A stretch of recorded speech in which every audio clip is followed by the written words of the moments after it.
आज सर्वप्रथम गेल्या 2-3 दिवसापासून अवकाळी पाऊस जो राज्यामध्ये सुरू आहे त्या बाबतीतली राज्य सरकारची आणि माननीय मुख्यमंत्री महोदयांची भूमिका ही महाराष्ट्रातल्या जनतेसमोर आली पाहिजे या दृष्टीनं काही महत्त्वाचे मुद्दे मी आपल्यासमोर ठेवतोय।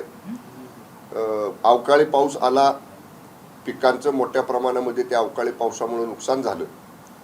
तातडीनं या बाबतीतली प्रत्यक्ष पाहणी करायला माननीय मुख्यमंत्री एकनाथजी शिंदे साहेबांच्या आदेशाप्रमाणे मंत्रिमंडळामधले आमचे सहकारी मदत आणि पुनर्वसन मंत्री श्री अनिल पाटील साहेब हे कालपासून दौऱ्यावरती आहेत। नाशिक धुळे त्या भागातल्या नुकसानीची पाहणी त्या विभागातले आमचे सहकारी मंत्री दादाजी भुसे यांनी कालच केलेली आहे। राज्य सरकार अशा संकटात, नैसर्गिक संकटात अवकाळी पावसामुळे सापडलेल्या शेतकऱ्यांच्या बाबतीत निश्चितपणे संवेदनशील आहे। त्याचे सर्वप्रथम पंचनामे होणं गरजेचं आहे। किती क्षेत्राचं, कुठल्या पिकाचं आणि किती नुकसान झालेलं आहे हे प्रत्यक्ष शेतकऱ्याच्या शेतात जाऊन त्याची पाहणी करून तातडीनं जिल्हाधिकाऱ्यांमार्फत शासनाला अहवाल सादर करण्याचे आदेश माननीय मुख्यमंत्री महोदयांनी तातडीनं दिलेले आहेत। मी पाहिलं की काही लोकांनी याच्यावरती टीका केली की याच्या बाबतीत शासन गंभीर नाही, परंतु 2 मंत्री आमचे, 3 मंत्री आमचे जे काय त्या विभागातले आहेत ते प्रत्यक्ष पाहणी करतायत। माननीय उपमुख्यमंत्री आणि वित्तमंत्री अजितदादा पवार साहेबांनी आजच या संपूर्ण नुकसानीचा, किती नुकसान झाले, किती क्षेत्रावर झाले जिल्हानिहाय, त्याचा सविस्तर आढावा यंत्रणेकडनं राज्यस्तरावरती घेतलेला आहे। शेतकऱ्याला वाऱ्यावरती हे सरकार बिलकुल सोडणार नाही, कधी याच्या पाठीमागे सोडलेलं नाही। निश्चितपणे या अवकाळीच्या संकटात सापडलेल्या शेतकऱ्याला राज्य सरकार, माननीय मुख्यमंत्री आणि दोन्ही उपमुख्यमंत्री महोदय यांच्या आदेशानं लवकरच योग्य ती मदत करेल। साहेब, जो पहिला अहवाल आलेला आहे, प्राथमिक अहवाल जो आलेला आहे, अवकाळी पावसाचं नुकसान झालेलं आहे, त्याच्यामध्ये जवळपास 87,876 क्षेत्र बाधित झाले, हेक्टर। अजूनही हे बघा, जोपर्यंत शेतातलं पाणी कमी होत नाही, शेतात जाण्यासारखी परिस्थिती निर्माण होत नाही, तोपर्यंत प्रत्यक्ष त्या शेतात आमच्या कृषी विभागाचे कर्मचारी असतील, आमचे महसूल विभागाचे कर्मचारी असतील, त्यांना तिथपर्यंत जाता सुद्धा येत नाही। त्यामुळे ज्या ज्या ठिकाणी त्यांना जाता आलं त्या ठिकाणची प्राथमिक माहिती सरकारकडे आलेली आहे। आणि जी काही अजून सुद्धा काही क्षेत्र समजा असेल, आपण म्हणताय तसं जो काही प्राथमिक अंदाज आलाय त्याच्या व्यतिरिक्त सुद्धा काही क्षेत्र बाधित झालं असेल तर एकही बाधित झालेले क्षेत्र वंचित राहू नये अशा पद्धतीचे स्टँडिंग ऑर्डर्स ह्या प्रशासनाला या ठिकाणी माननीय मुख्यमंत्री महोदयांनी दिलेले आहेत। आणि जो काही अहवाल प्राप्त होईल संपूर्ण नुकसानीचा, त्याच्या बाबतीत माननीय मुख्यमंत्री महोदय, दोन्ही उपमुख्यमंत्री महोदय हे निश्चितपणे शेतकऱ्याला दिलासा देणारा निर्णय घेतील। मागच्या सगळ्यात महत्वाचं निकष कोणते लावायचे याच्यावरून गोष्टी पुढे मागे झाल्या होत्या। आता नक्की काय होणार आहे? कारण एकीकडे दुष्काळासाठी सुरुवातीला आपण 40 तालुके वेगळे काढले, मंडळनी आहे, त्याच्यावरती काम चालू आहे, आणि आता हे गारपिटीचे संकट। दुष्काळ आणि दुष्काळासाठी असणाऱ्या उपाययोजना हा एक भाग आहे आणि अतिवृष्टी, अवकाळी पाऊस हा वेगळा भाग आहे। पण तरी सुद्धा दुष्काळात पिकं करपून जाणं आणि नुकसान होणं, आणि अतिवृष्टी आणि अवकाळीमध्ये हातातोंडाशी काढायला आलेली पिकं खराब होणं, त्यामुळे हिथं नुकसानच आहे। पण जे काही स्टँडिंग इन्स्ट्रक्शन्स आहेत बघा, आपण माननीय शिंदे साहेबांचं सरकार आल्यानंतर नैसर्गिक आपत्तीमध्ये या ठिकाणी एनडीआरएफचे जे निकष होते त्याच्यामध्ये आपण बदल केला। आपण जे क्षेत्राची मर्यादा 2 हेक्टर होती ती आपण 3 हेक्टर केली। ह्या स्टँडिंग इन्स्ट्रक्शन, ह्या स्टँडिंग आपण शिंदे साहेबांचं सरकार आल्यानंतर हे बदल केलेले आहेत। मला एकच राज्यातल्या जनतेला विनंती करायची आहे की एकदा संपूर्ण आकडेवारी जिल्हानिहाय, मी तर म्हणेन तालुकानिहाय जी काय आकडेवारी राज्य सरकार समोर येणार आहे ती एकदा आल्यानंतर मी एवढंच आपल्याला सांगेन, राज्य सरकारची भूमिका म्हणून, की कोणत्याही शेतकऱ्याला या मदतीपासून किंवा या नुकसानीतनं मदत करण्यापासून वंचित ठेवलं जाणार नाही। उद्धव ठाकरेंची नुकतीच एक पत्रकार परिषद पार पडली आणि त्यांना मुख्यमंत्र्यांवर टीका करताना म्हणते, महाराष्ट्र उघडा पडलाय, गारपीट झाली आहे, शेतकरी वाताहत झाली शेतकऱ्यांची, आणि तुम्ही तेलंगणात प्रचाराला जाता, लाज वाटत नाही का? आणि मग स्वतःच्या पंचतारांकित शेतीबाबत तुम्ही सांगत बसता। त्यांनी असाही शब्द वापरला की जो माणूस आपलं राज्य सोडून दुसऱ्या राज्यात दुसऱ्या पक्षाच्या प्रचाराला जातो तो माणूस 70 वर्षाच्या लायकीचं नाही, नालायक असा शब्द त्यांनी वापरला। अशा पद्धतीचा शब्दप्रयोग कोण करतं? ज्यांचं अवस्था अशी होते, सहनही होत नाही आणि सांगताही येत नाही अशी अवस्था माननीय उद्धव ठाकरे साहेबांची झालेली आहे. त्यांच्या काळात सुद्धा संकट आली, त्यांच्या काळात सुद्धा शेतकऱ्याचं नुकसान झालं, पण NDRFच्या दुप्पट मदत द्यायची. 2 हेक्टरचं क्षेत्र मर्यादा 3 हेक्टर करायचा निर्णय माननीय उद्धवजी ठाकरे साहेब मुख्यमंत्री असताना का घेतला नाही, याचं जर उत्तर द्या ना मला आधी. जी व्यक्ती शिंदे साहेबांच्या सारखी शेतकऱ्याच्या बाबतीतला निर्णय हा NDRFच्या निकषापेक्षा दुप्पट आपण मर्यादा केली, 2 हेक्टरचं 3 हेक्टर केलं. म्हणजे हे जे शिंदे साहेब चांगलं करतायत, शिंदे साहेबांच्या नेतृत्वाखालच्या मंत्रिमंडळातले 3 मंत्री मान्य मुख्यमंत्र्यांच्या आदेशानं फील्डवर पाहणी करतायत. स्वतः वित्तमंत्री आणि उपमुख्यमंत्री मान्य अजितदादा राज्यस्तरावरचा सगळा आढावा घेत आहेत, उपाययोजना बाबतीत आदेश देत आहेत. एवढ्या सगळ्या बाजूवर सरकार काम करतं आहे आणि माननीय मुख्यमंत्र्यांचं सतत या सगळ्या परिस्थितीवरती लक्ष आहे. कसं आहे, माननीय शिंदे साहेबांना शेजारच्या राज्यामध्ये आग्रहानं तिथल्या पक्षांनी बोलवलं. महायुती आमची आहे, महायुतीमध्ये आमचा एक घटक पक्ष आहे आणि महायुतीतल्या तिथल्या नेत्यांनी, तिथल्या पक्षाच्या पदाधिकाऱ्यांनी माननीय मुख्यमंत्री एकनाथजी शिंदे साहेब, उपमुख्यमंत्री फडणवीस साहेब तिथे यावेत, त्याच्यामुळे गेलेले आहेत, एका दिवसासाठी गेलेत. पण माननीय उद्धव ठाकरे साहेबांना मला नम्रपणानं विचारायचं आहे, जेव्हा तुम्ही मुख्यमंत्री असताना कोकणात अशा पद्धतीची अतिवृष्टी झाली, अवकाळी पाऊस आला, पिकांचं नुकसान झालं, त्यावेळी किती दिवसानंतर तुम्ही गेला तिथं पाहणी करायला? त्यावेळी सुद्धा तुमचे मंत्रीच अगोदर त्या ठिकाणी गेले होते, तुमचे स्थानिक आमदारच त्या ठिकाणी गेले होते. असं नाही की आज अतिवृष्टी झाली तात्काळ उद्धव ठाकरे साहेब गेले. आज सुद्धा मी मगाशी ऐकलं, आता 5-6 जिल्ह्यात नुकसान झाले विदर्भामध्ये, मराठवाड्यामध्ये, आणि काय सांगतायत, 1 दिवसाचा दौरा माननीय उद्धव ठाकरे साहेब नुकसानीची पाहणी करायचा करणार. आता 4-4, 5-5 जिल्ह्यात 1 दिवसात काय पाहणी करणार उद्धव ठाकरे साहेब? त्यामुळं आधी आपण स्वतःचं बघा, स्वतःचं ठेवायचं झाकून आणि दुसऱ्याचं बघायचं वाकून. हे तुमचे जे सल्लागार आहेत साहेब, तुम्हाला सांगणार आहेत, त्यांचं ऐकून फारसं तुम्ही म्हणजे त्यांचं फारसं ऐकू नये, कारण जे तुम्हाला सांगतायत त्यांच्यामुळंच ही अवस्था पक्षाची आज झालेली. मी लहान आहे, आपल्याला बोलण्या एवढा मी मोठा नाही, परंतु जेव्हा आमचे नेते माननीय शिंदे साहेबांच्या बद्दल तुम्ही अशा पद्धतीचा शब्द वापरता की जो आम्ही बोलू सुद्धा शकत नाही, त्यामुळे साहजिकच शिंदे साहेबांचा एक सहकारी म्हणून त्यांच्याबद्दल असा शब्द तुम्ही वापरला तर तुमच्याबद्दल तेवढ्याच तीव्रतेनं आम्हाला सुद्धा बोलावं लागेल, हे नाईलाज म्हणून मला या ठिकाणी सांगावं लागते. ओके, नाही पहिला मराठी संपू दे, मग पहिलं मराठी संपू दे. थोडं मला लाईट कमी करता का हो समोरचा? मुख्यमंत्री असतील, पंतप्रधानांना असतील, तर राज्यात प्रचार करायला, रेवडी उडवायला वेळ आहे. मग माझ्या महाराष्ट्रातील शेतकऱ्यांच्या पाठीवर हात फिरवायला तुम्ही कधी येणार आहात असं म्हणत उद्धव ठाकरे. मग मी दिलं ना त्याचं उत्तर. आता मुख्यमंत्र्यांच्या वतीनं 3 मंत्री फील्डवर आहेत, माननीय उपमुख्यमंत्री आणि वित्तमंत्री मान्य अजितदादा स्वतः त्याचा आढावा घेत आहेत आणि एका दिवसासाठी सीएम साहेब गेले. तो सीएम साहेब आज संध्याकाळी आल्यानंतर ह्या सगळ्या गोष्टीचा आढावा घेणार आहे ना. आणि मी एवढंच सांगतो, माननीय मुख्यमंत्री एकनाथजी शिंदे साहेबांची मागची 1.5-2 वर्षाची कामाची पद्धत बघितली तर शेतकऱ्याच्या मदतीला धावून जाणारा नेता महाराष्ट्रात कोण असेल तर ते माननीय शिंदे साहेब आहेत. हे शेतकऱ्यांनी त्याचा अनुभव घेतलेला आहे ह्या 1.5 वर्षामध्ये. त्यामुळं केवळ 4 भिंतीच्या आत बसायचं, माध्यमांसमोर काहीतरी बोलायचं, 4-5 जिल्ह्यांचा दौरा 1 दिवसाचा करतो म्हणायचं आणि मग परत प्रत्यक्ष काही करायचं नाही, अशी भूमिका शिंदे साहेबांची नाही. माननीय शिंदे साहेब हे सतत अडचणीत सापडलेल्या शेतकऱ्याच्या पाठीशी उभा राहणारा नेता म्हणूनच महाराष्ट्रातल्या शेतकऱ्यांनी शिंदे साहेबांचं काम हे निश्चितपणानं त्यांच्या पाठीशी राहिलेले आहेत. उद्धव ठाकरे म्हणतायत की तिकडे प्रचार केला जातोय, 450 मध्ये सिलेंडर दिला जाईल.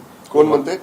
उद्धव ठाकरे असे म्हणतात की तिकडे प्रचार केला जातोय निवडणुकांमध्ये की 450 रुपयामध्ये सिलेंडर दिला जाईल. मग महाराष्ट्रामध्ये ती परिस्थिती का नाही, दोन्ही सरकार असताना? या बाबतीत केंद्र सरकारचा हा विषय आहे. केंद्र सरकार या बाबतीत योग्य वेळी योग्य निर्णय घेईल. पण मग समजा आपण 2.5 वर्ष मुख्यमंत्री होतात, आपण याच्या बाबतीतला काय निर्णय घेतला? आपण याच्या बाबतीतलं काय, आपण 2.5 वर्ष मुख्यमंत्री असताना राज्य सरकारनं त्यातला काय वाटा उचलून गृहिणींना काही सवलत देण्याचा प्रयत्न केला का? त्यामुळं आधी आपण काय केले 2.5 वर्षामध्ये ते बघा आणि मग इतर राज्यांची तुलना करा. एकनाथ शिंदे हे पाकिट पोहोचवणाऱ्यांपैकी होते, घरी नेणाऱ्यांपैकी नव्हते, असं विधान आहे ते नारायण राणे यांनी सिंधुदुर्गात बोलताना केलं. आणि आता याच्या बाबतीत राणे साहेबांना काय माहिती असेल मला माहित नाही. राणे साहेब कुठल्या अर्थानं बोललेत परंतु याच्या बाबतीत मी काही भाष्य करावं एवढा काही मी मोठा नाही, त्यामुळे याच्या बाबतीत मी काही बोलणार नाही. सर, पण त्यांनी असं वक्तव्य केलंय की एकनाथ शिंदे हे पाकिट पोहोचवणाऱ्यांपैकी होते, ते पाकिट घरी घेऊन जात नव्हते असं त्यांचं म्हणणं आहे. त्यावरती विरोधी पक्षनेते अंबादास दानवे यांनी प्रश्न उपस्थित केलाय की एकनाथ शिंदे यांना पाकिट कुठून यायचं हे त्यांना विचारावं. दानवेना म्हणावं, अंबादासजी दानवेना, तुम्ही त्यावेळी खूप दूर होता. जी काय माननीय नारायण राणे साहेब सांगतायत त्याप्रमाणे मला आठवतंय की मागं एकदा कुठंतरी एका भाषणामध्ये एका वरिष्ठ आमच्या नेत्यांनी शिवसेनेचे सांगितलं होतं की खोके नाही तर फ्रीज भरून कुठं काय जात होतं हे सांगायची वेळ आमच्यावर आणू नका. त्यामुळं आता परत परत जर अशा पद्धतीचं काही वक्तव्य केलं गेलं तर कुठले फ्रीज होते, किती थंड राहणारं साहित्य त्या फ्रीजमध्ये होतं, किती काळ टिकणारं साहित्य त्या फ्रीजमध्ये राहत होतं, ह्या सगळ्या गोष्टी कालांतरानं आम्हाला उघड कराव्या लागतील. सर, पृथ्वीराज चव्हाण यांनी थेट आरोप आता राष्ट्रवादीवरती केलाय की खरं तर राष्ट्रवादी काँग्रेस पक्षाने आम्हाला साथ दिली नाही, त्यामुळे मराठा आरक्षणाचा प्रश्न जो आहे तो प्रलंबित राहिला, असं थेट आरोप त्यांचा आहे. हे बघा, त्यावेळी काँग्रेस आणि राष्ट्रवादी काँग्रेसचं सरकार होतं. पृथ्वीराज चव्हाण साहेब काँग्रेसचे नेते मुख्यमंत्री होते आणि माननीय अजितदादा राष्ट्रवादी काँग्रेसचे नेते हे उपमुख्यमंत्री होते. त्यामुळे त्या दोघांच्या मध्ये मराठा आरक्षणाच्या बाबतीत काय चर्चा झाली होती, त्यावेळेचं आरक्षण ते काय देऊ शकले नाहीत, हे खरं त्या दोघांनी सांगावं लागलं. आता पृथ्वीराज चव्हाण बाबा काय म्हणतायत की अजितदादांनी त्यावेळी आम्हाला सहकार्य केलं नाही. मग आता दादानी याच्यावर सांगावं लागेल की पृथ्वीराज चव्हाण काय म्हणत होते आणि दादा त्यावेळी काय म्हणत होते. त्यामुळे ह्या दोघांच्या मधला हा विषय आहे. हे आम्हाला माहित असायचं कारण नाही, कारण त्यावेळी आम्ही सत्तेमध्ये नव्हतो, आम्ही विरोधामध्ये होतो. सत्तेमध्ये असणारे हे दोन मोठे नेते जे डिसिजन मेकिंग मध्ये म्हणजे हा असा महत्वाचा निर्णय घेण्यामध्ये ज्या दोघांना अधिकार होते त्या दोघांनीच बोलणं उचित ठरलं. जर बाबा म्हणत असतील की दादाने आम्हाला सहकार्य केलं नाही तर दादाने आता सांगावं लागेल की केलं का नाही केलं. मराठा आरक्षणावरतून तुमचा रोख अजित पवारांवरती आहेत का? आता बाबांना विचारा ना, आम्ही कुठं असं म्हणले? आम्ही अजिबात असं म्हटलं नाही. खुलासा करायला सांगतात दादा? नाही, दादा सांगतील ना पृथ्वीराज बाबा काय त्यांना म्हणून. मी खुलासा करायला सांगत नाही. माझ्या तोंडात कुठलाही शब्द घालू नका. मी नेहमी बोलताना तोलून मापून आणि जबाबदारीने बोलत असतो. मी काय म्हटलं, पृथ्वीराज चव्हाण बाबांनी काय सहकार्य मागितलं आणि त्याच्यावर दादांची काय भूमिका होती हे त्या दोघांनीच सांगावं लागेल ना. आम्ही त्या डिसिजन मेकिंग मधला भाग नव्हतो. मागितलं होतं का नव्हतं मागितलं इथून सुरुवात होईल आता. त्यामुळं विनाकारण असा गैरसमज निर्माण करण्याचा प्रयत्न करू नका. अजितदादा एक दीर्घ अनुभवी राजकारणातले नेते आहेत. त्यामुळं जर पृथ्वीराज चव्हाण साहेब असं म्हणले असतील, त्यांचा रोख माननीय अजितदादांवर असेल तर अजितदादा योग्य वेळी योग्य खुलासा या बाबतीतला करतील. फडणवीसांनी जो लोकसभेच्या महायुतीचा जो आकडेवारी सांगितले की 26 जागा आमच्या उर्वरित अजितदादा गटाने साहेब दुरुस्त केलं ना काल फडणवीस साहेबांनी. तुम्ही परत तेच जर अशा पद्धतीने असेल तर तुम्ही राष्ट्रवादीला समान जागा देण्यास तुम्ही जर तर म्हणू नका साहेब. पहिल्यांदा ही बातमी आल्यानंतर नंतर माननीय फडणवीस साहेबांनी सांगितलं की आमचं असं सूत्र अद्याप ठरलेलं नाही, आम्ही तिघही एकत्र बसू, मग जेव्हा अंतिम चर्चा होईल त्यावेळी या सगळ्या गोष्टी ठरल्या जातील. मला वाटते की आपण सगळ्यांनी आमचा जो महायुतीचा फॉर्म्युला आहे, शिवसेना, भारतीय जनता पक्ष, राष्ट्रवादी काँग्रेस पक्ष आणि इतर 9 आमचे सहयोगी मित्र पक्ष, या सगळ्यांमध्ये खेळीमेळीमध्ये जागा वाटप होईल आणि अंतिम निर्णय माननीय शिंदे साहेब, माननीय फडणवीस साहेब आणि माननीय दादा घेतील. हे तिघजण जो निर्णय घेतील तो महायुतीमधल्या आमच्यासह सगळ्या पक्षांना मान्य असेल. साहेब, तेलंगणामध्ये लढाई आहे ती काँग्रेस आणि केसीआरची, भाजप रेसमध्ये पण नाहीये, मग तरी देखील मुख्यमंत्री तिकडे प्रचाराला का गेले असा प्रश्न कुणी संजय राऊतांनी विचारला. संजय राऊतांना काय आता दुसरं कामच नसते. सकाळी 10 वाजले की तुम्ही माध्यम त्यांच्या घराजवळ जाता, त्यांच्या ऑफिस जवळ जाता, कॅमेरा लावले की त्यांना वाटतं चला आता नॅशनल मीडियावरती मला बोलायची संधी. त्यांना तिकडे बोलवलं शिंदे साहेबांना, फडणवीस साहेबांना. त्या राज्यामध्ये सुद्धा भारतीय जनता पक्षाबरोबर असणारे सहयोगी मित्र पक्ष यांच्या नेत्यांना मागणी आहे प्रचाराची आणि तिथल्या नेत्यांनी, महायुतीमधल्या पक्षांच्या प्रमुख नेत्यांनी निमंत्रण दिल्यानंतर, सभेचं आयोजन केल्यानंतर जाणं हे महायुतीतला एक पक्ष म्हणून आमची जबाबदारी आहे. त्याप्रमाणे मुख्यमंत्री गेलेले आहेत तिकडे प्रचाराला. सर, बाबांनी असं पण म्हटलंय की बाबा म्हणतात आहेत की खरं तर राज्य सहकारी बँकेच्या संदर्भात आम्ही काही कठोर निर्णय घेतले, त्यामुळे राष्ट्रवादीने तत्कालीन सत्ता पाडली. आता बघा परत तिथं झालं. ते दोन पक्ष मोठे, ते दोन पक्ष सरकारमधली, त्या दोघांनी हातात हात घालून त्यांचं सरकार चालवलं.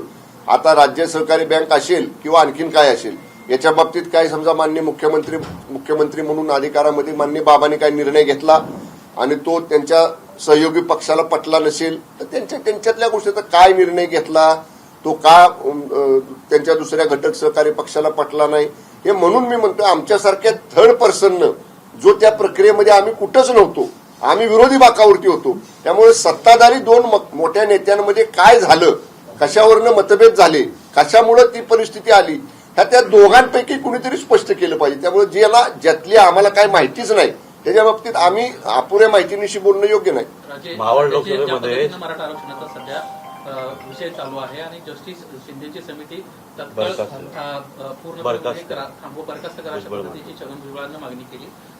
यातली महत्वाची बाब अशी आहे की त्यांच्या ज्या मागण्या आहेत त्यांना व्यासपीठावर येऊन मागाव्या लागतात, मांडाव्या लागतात. कुठेतरी मंत्रिमंडळ बैठकीमध्ये त्यांचं ऐकलं जात नाही किंवा समन्वय मंत्र्यांमध्ये नाही, त्यामुळे अशा पद्धतीची परिस्थिती निर्माण झाली का, असा सवाल सुप्रिया सुळेंना विचारला. काल बघा याच्या बाबतीत मी सविस्तर माध्यमांच्या बरोबर साताऱ्यामध्ये बोललेलो आहे. वस्तुस्थिती अशी आहे, जस्टिस शिंदे समितीची स्थापना ही मंत्रिमंडळाच्या निर्णयानं झालेली आहे. त्या मंत्रिमंडळाच्या बैठकीमध्ये माननीय भुजबळ साहेब सुद्धा होते आणि असं बिलकुल आता मंत्रिमंडळातल्या चर्चा बाहेर सांगता येत नाहीत, परंतु एका विचारानं सगळ्या मंत्रिमंडळानं हा निर्णय घेतला. माननीय भुजबळ साहेबांचं म्हणणं काय आहे की निर्णय घेताना मराठवाड्यातल्या 9 जिल्ह्यांच्यासाठी ते जात म्हणजे कुणबी नोंदी शोधायची अशा पद्धतीचा निर्णय झाला, ही बरोबर आहे. पण ते म्हणतात आता इतर राज्यातल्या विभागांमध्ये का, महाराष्ट्र एक आहे, महसूल विभाग मराठवाड्याचा एक आहे, पश्चिम महाराष्ट्राचा एक आहे, कोकणाचा एक आहे, विदर्भाचा एक आहे, मुंबईचा एक आहे. या आता कुणबी नोंदी असतील तर मराठवाड्यातल्या 9 जिल्ह्यांमध्ये कुणबी सर्टिफिकेट द्यायचे आणि कुणबी नोंदी असतील तर पश्चिम महाराष्ट्रात नाही द्यायची. अशी दुगल भूमिका, दोन वेगवेगळ्या भूमिका, दोन वेगवेगळ्या विभागांसाठी एका राज्यातल्या ह्या नियमानं, कायद्यानं, घटनेनं आपल्याला घेता येत नाही. त्यामुळे मला एकच भुजबळ साहेबांना विनंती करायची आहे की उद्याच कदाचित, आज असते आमची मंगळवारी कॅबिनेट, पण समजा उद्या कॅबिनेट असेल तर हे विषय हे व्यासपीठावर बोलण्यासारखे, सभेत बोलण्यासारखे नाहीत, माध्यमांसमोर जाऊन बोलण्यासारखे नाहीत. हे विषय केव्हाही माननीय मुख्यमंत्री आणि दोन्ही उपमुख्यमंत्र्यांच्या समोर मंत्रिमंडळातले सदस्य बोलू शकतात. त्यामुळं एकत्र याच्यावरती चर्चा व्हावी आणि या तिन्ही नेत्यांच्या समोर हा विषय त्यांनी मांडावा. आम्ही आमची भूमिका मांडू, कारण शेवटी मी कालही सांगितलं, भुजबळ साहेब राज्यातल्या ओबीसींचं नेतृत्व जसं करतात, ते जसं ज्या समाजातनं येतात त्या समाजासाठी ते पोटतिडकीनं बोलतायत, तसं मंत्रिमंडळातले इतर सुद्धा मंत्री वेगवेगळ्या समाजाचं प्रतिनिधित्व करतायत. म्हणून मंत्रिमंडळामध्ये जातीय अशा पद्धतीचे काय गटतट निर्माण कधी झालेले नाहीत.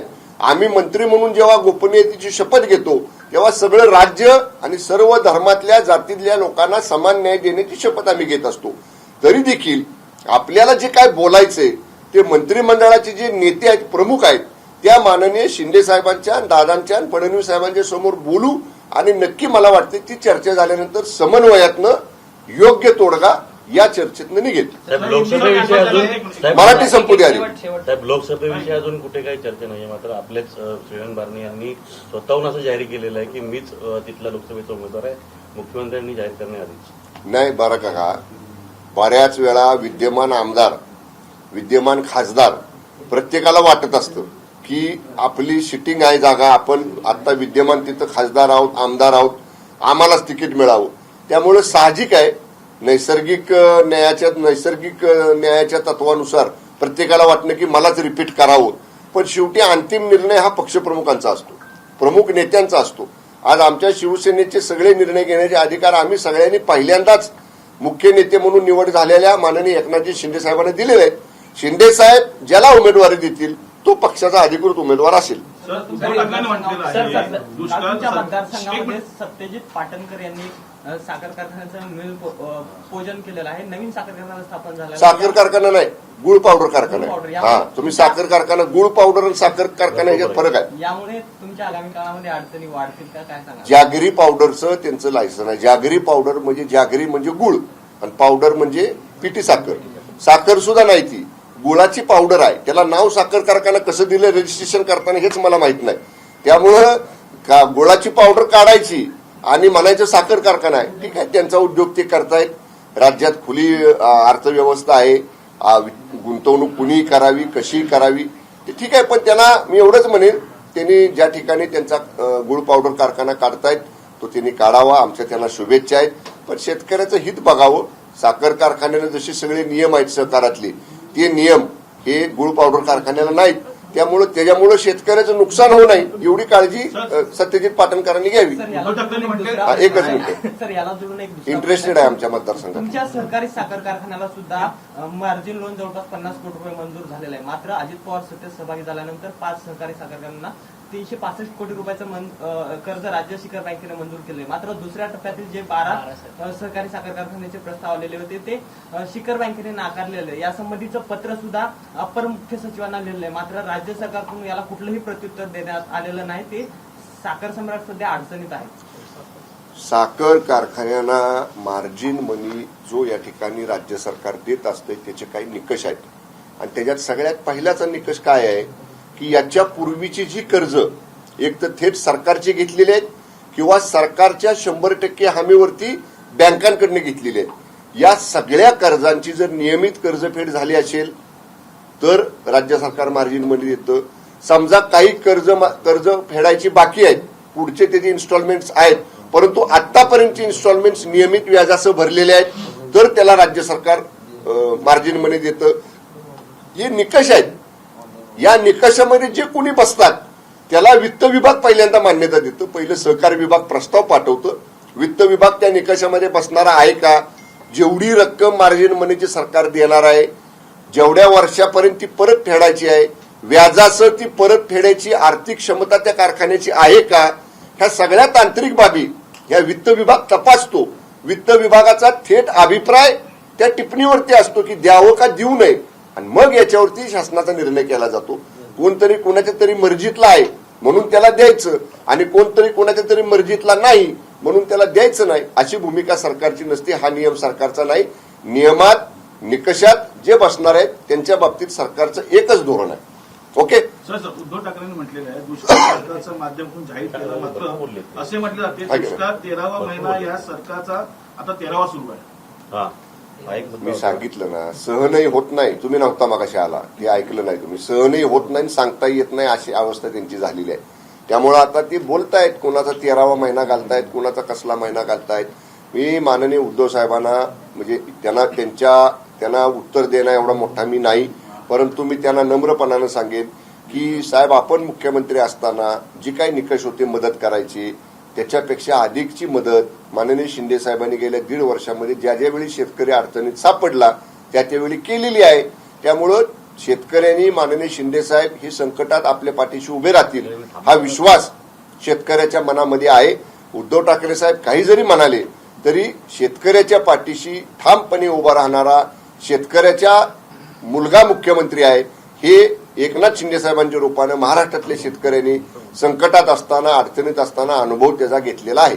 उद्धव ठाकरे असे म्हटले प्रत्येक शिवसैनिकाला मी आदेश देतो की बांधावर जा, शेतकऱ्यांचं काय हाल ते बघा आणि गरज पडली तर जिल्हाधिकाऱ्यांना थेट जाब विचारा किंवा गिराव घाला. त्यांनी आता शिवसैनिकांना हे सांगण्यापेक्षा ऑलरेडी आमच्या प्रशासनानं ते काम सुरू केलेलं आहे. कुणी बांधावर जाऊन काय करण्यापेक्षा आमचे सगळे महसूल यंत्रणा, आमची सगळी कृषीची यंत्रणा गेली 3 दिवस झाले शेतावरती आहे. आपणच मागाशी मला सांगितलं की जवळपास 80,000 हेक्टरचं प्राथमिक अहवाल आला. आमच्याकडे प्राथमिक माहिती यायला सुरुवात झालेली आहे. आता जेव्हा सगळी प्रत्यक्ष फोटोसह माहिती येणार आणि मग माननीय उद्धव ठाकरे साहेबांच्या आदेशाची अंमलबजावणी होणार, काय त्याचा उपयोग आहे? सरकार काम करतंय, सरकार शेतकऱ्याच्या बाबतीत संवेदनशील आहे. सरकार निश्चितपणे माननीय मुख्यमंत्री आणि दोन्ही उपमुख्यमंत्र्यांच्या नेतृत्वाखाली अडचणीत सापडलेल्या शेतकऱ्याच्या पाठीशी ठामपणे आम्ही उभं राहू. पुन्हा उद्धव ठाकरेंनी अपशब्द वापरलेल्या मुख्यमंत्र्यांच्या बाबतीत नालायक हा शब्द वापरला. झालं, मी मगाशी उत्तर दिलं त्याच्यावर दिलं. हिंदीमध्ये झालं काय चाललंय मराठी? हा जी, अजून राज्यातील पाचचा प्रश्न हे आहेत हे अरे बस ना. विचारतो पाहिजे आहेत प्रश्न. साहेबाचा गैरफायदा घेत आहे किती बोलता आणि उद्धव ठाकरे बरोबर आहे, तुम्ही तुम्ही सर क्या घेतला कहेंगे जिस तरह से आज उद्धव ठाकरे जी ने टीका की है, टिप्पणी की है? बस झालं. क्या है, अभी माननीय उद्धव ठाकरे साहब का स्टेटमेंट मैंने देखा. हमारे सीएम साहब के बारे में जो शब्द प्रयोग उन्होंने किया है वो शब्द प्रयोग हम बात भी नहीं उसकी कर सकते. जो खुद उद्धव ठाकरे साहब मुख्यमंत्री थे, जो कर नहीं पाए वो किसानों के लिए, वो काम शिंदे साहब कर रहे हैं. और ये जिनको देखा नहीं जाता, जिनको इस बात का अच्छा नहीं लगता है, वो इस तरह की बातें शिंदे साहब के बारे में कहते हैं.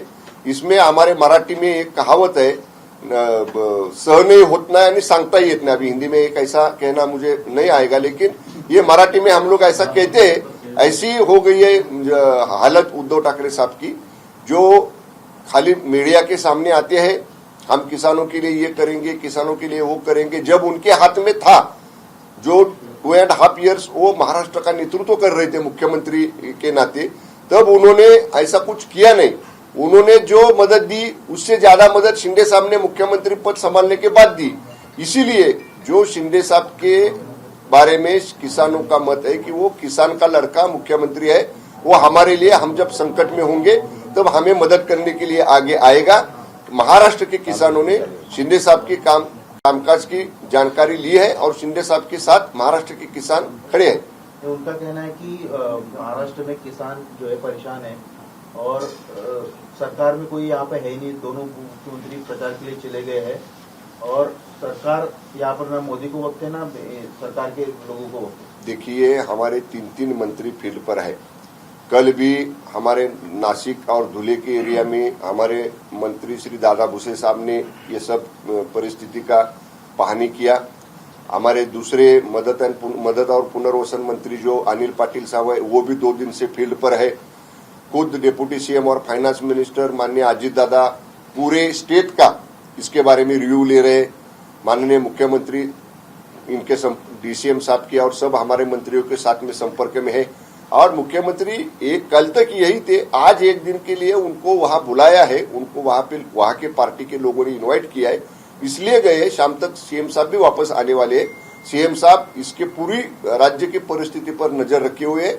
मैं इतना ही कहूंगा कि माननीय शिंदे साहब के नेतृत्व में अभी जो शेतकरी डिफिकल्टी में आया है, जिसको अवकाळी पाऊस के कारण उसको नुकसान हुआ है, वो किसानों के लिए, वो फार्मर्स के लिए जो भी मदद देनी है वो मदद देने के लिए शिंदे साहब, फडणवीस साहब और माननीय अजित दादा के नेतृत्व में ये सरकार किसानों के साथ खड़ी रहेगी. नहीं, जब नारायण राणे ने उद्धव ठाकरे तक मुख्यमंत्री थे, उनके बारे में अपशब्द कहे थे तो उनके खिलाफ मामला दर्ज हुआ था ओपन में, आपको याद होगा.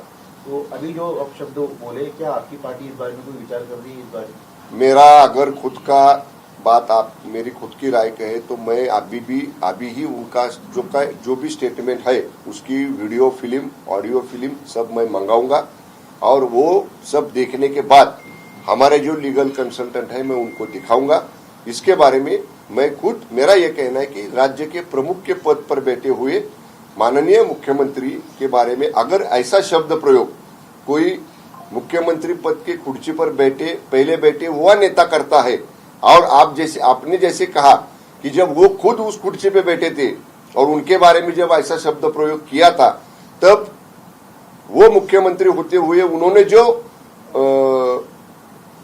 काम किया, उन्होंने जो उसके बारे में रवैया उनका था, उसी तरह का इसी बारे में भी अगर हम लगा सकते हैं तो मैं इसका पूरा film, audio clip, video clip देख के हमारे लीगल कंसल्टेंट से, सीनियर ऑफिसर से बात करके हम भी इसके बारे में सोचेंगे. दूसरी एक बात है कि मोदी जो है वो युग पुरुष है,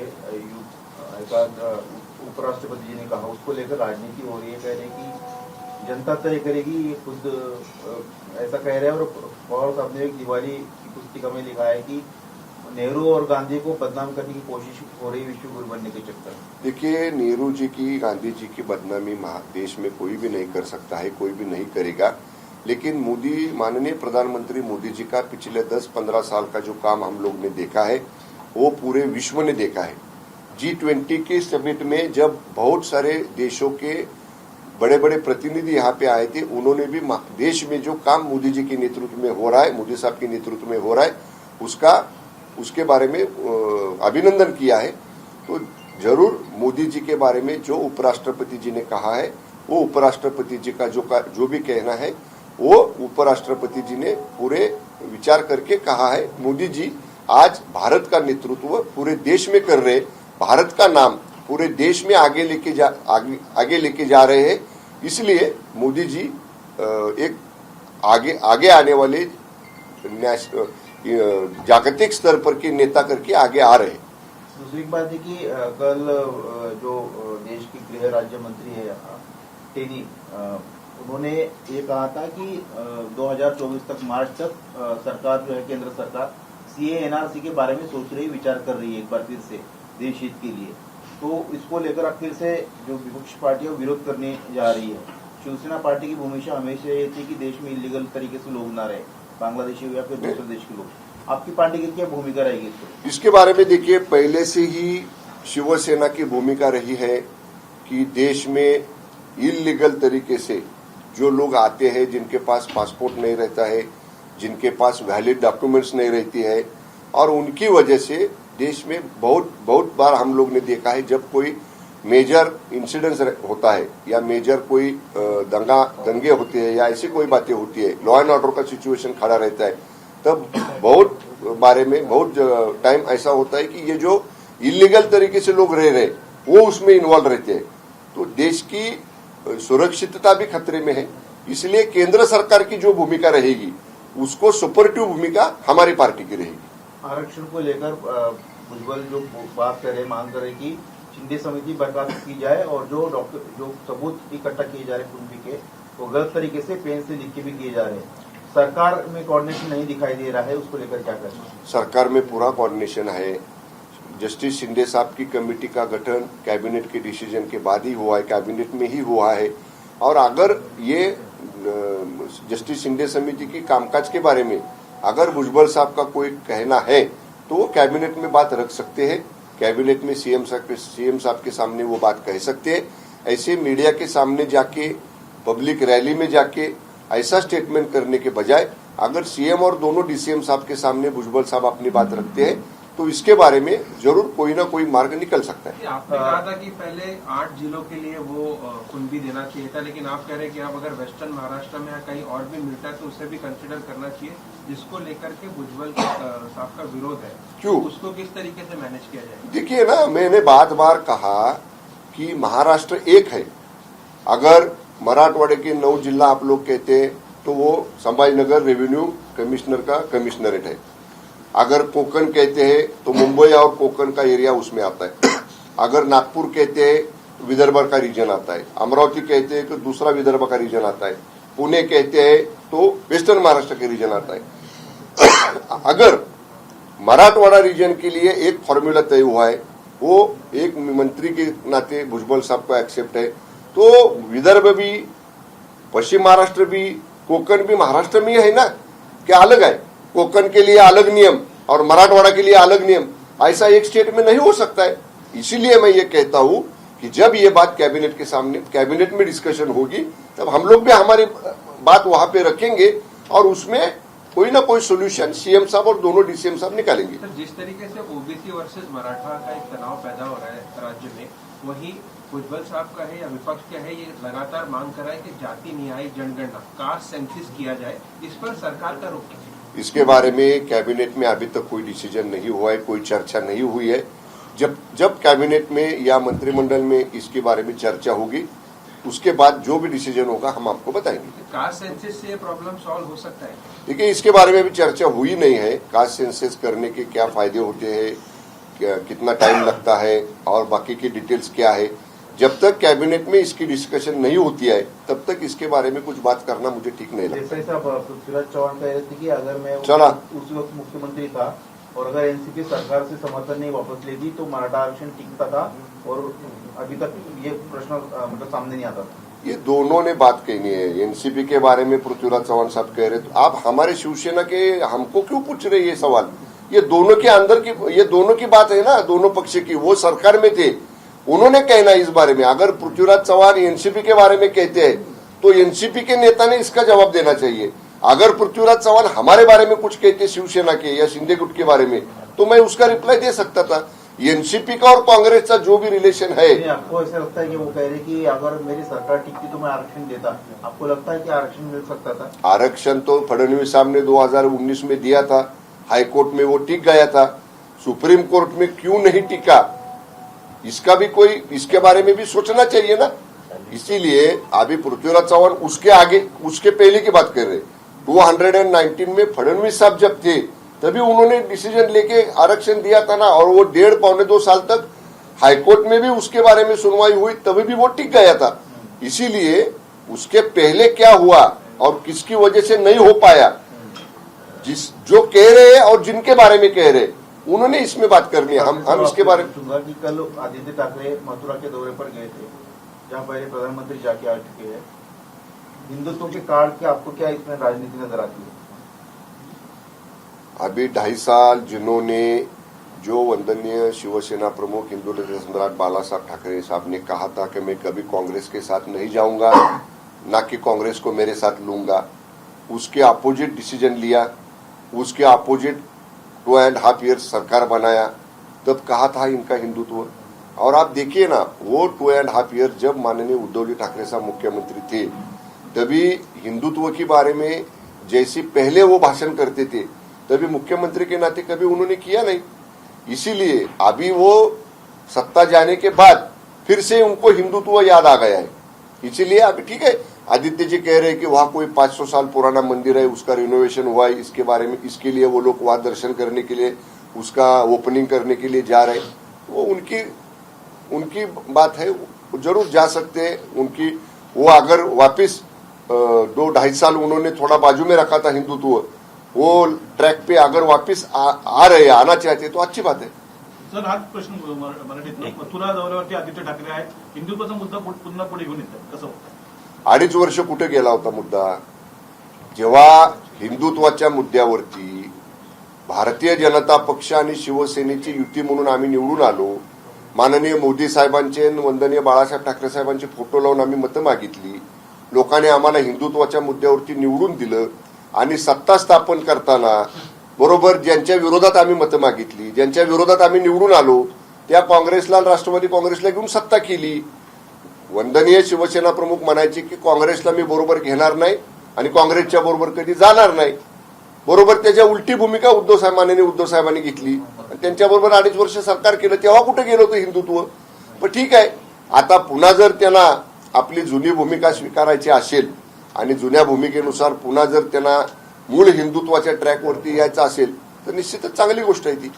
याला जोडून आहे, मुख्यमंत्र्यांच्या बाबतीमध्ये ज्या पद्धतीनं उद्धव ठाकरेंनं वक्तव्य केलेलं आहे, त्या सगळ्या विषयामध्ये तुम्ही कायदेशीर कारवाई मी सांगितलं ना आता, मराठीत मी आत्ताच सांगितलं, मी आपली पत्रकार परिषद झाल्यानंतर जे स्टेटमेंट, व्हिडिओ क्लिप आणि ऑडिओ क्लिप माननीय माजी मुख्यमंत्री उद्धवजी ठाकरे साहेबांची आहे, ज्याच्यामध्ये माननीय मुख्यमंत्री, आमचे नेते एकनाथजी शिंदे साहेबांचा तिने अशा पद्धतीचा जो असंसदीय आणि जो शब्द आपण उच्चारूही शकत नाही अशा शब्दाचा प्रयोग केलेला आहे, त्या बाबतीत ती क्लिप मिळवल्यानंतर मी कायदे तज्ञांशी त्याची चर्चा करीन। कारण माननीय उद्धव ठाकरे साहेब मुख्यमंत्री असताना जेव्हा नारायण राणे साहेबांनी त्यांच्याबद्दल असा एखादा शब्द वापरला होता, तेव्हा जी भूमिका राज्य सरकारची होती, राज्य सरकारचे प्रमुख म्हणून त्यावेळच्या माननीय मुख्यमंत्र्यांची होती, तशाच बाबतीतली ही सिच्युएशन आता निर्माण झालेली आहे।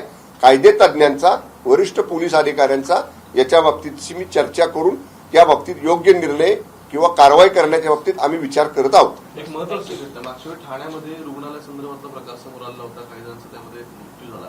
आता अशी समोर ते कोकण महालेखाधिकारी त्यांच्या अहवालात अशी माहिती समोर आली की ठाण्यातल्या सरकारी रुग्णालयामध्ये जवळपास 100 कोटींचे असे वेगवेगळे उपकरण जी रुळखात पडलेले, ज्यातून वापरातच आलेले नाहीयेत। सरकारचा कुठेतरी पैशांचा अपव्यय ह्या सगळ्यात होत दिसत नाही। याच्या बाबतीत बरं का, कळवा रुग्णालयाचा प्रकार ज्यावेळी घडला त्याच्यानंतर मी स्वतः 2 बैठका ठाण्यामध्ये घेतल्या होत्या आणि आरोग्य उपसंचालक जे डेप्युटी डायरेक्टर त्या रिजनचे आमचे आहेत त्यांना मी सक्त सूचना दिलेल्या होत्या की ज्या इन्स्ट्रुमेंट्स वापरात आणण्यासाठी समजा आपल्याला परमनंट स्टाफ किंवा आपला सरकारी यंत्रणेतला स्टाफ उपलब्ध नसेल तर आउटसोर्सिंग करून त्याच्यासाठीचा स्टाफ चांगल्या एजन्सीकडनं हायर करा आणि त्याची प्रक्रिया उपसंचालकांनी सुरू केलेली आहे. मला उपसंचालक आरोग्याचे एवढेच म्हणाले की माननीय आरोग्यमंत्री महोदयांशी मी या बाबतीतली चर्चा करतो आणि मशीन्स ह्या वापरात आल्याच पाहिजेत आणि त्याच्यासाठी आउटसोर्सिंग करून ती यंत्रणा चालवणारी ही मिळवण्यासाठी मी सूचना उपसंचालकांना दिल्या आहेत. कदाचित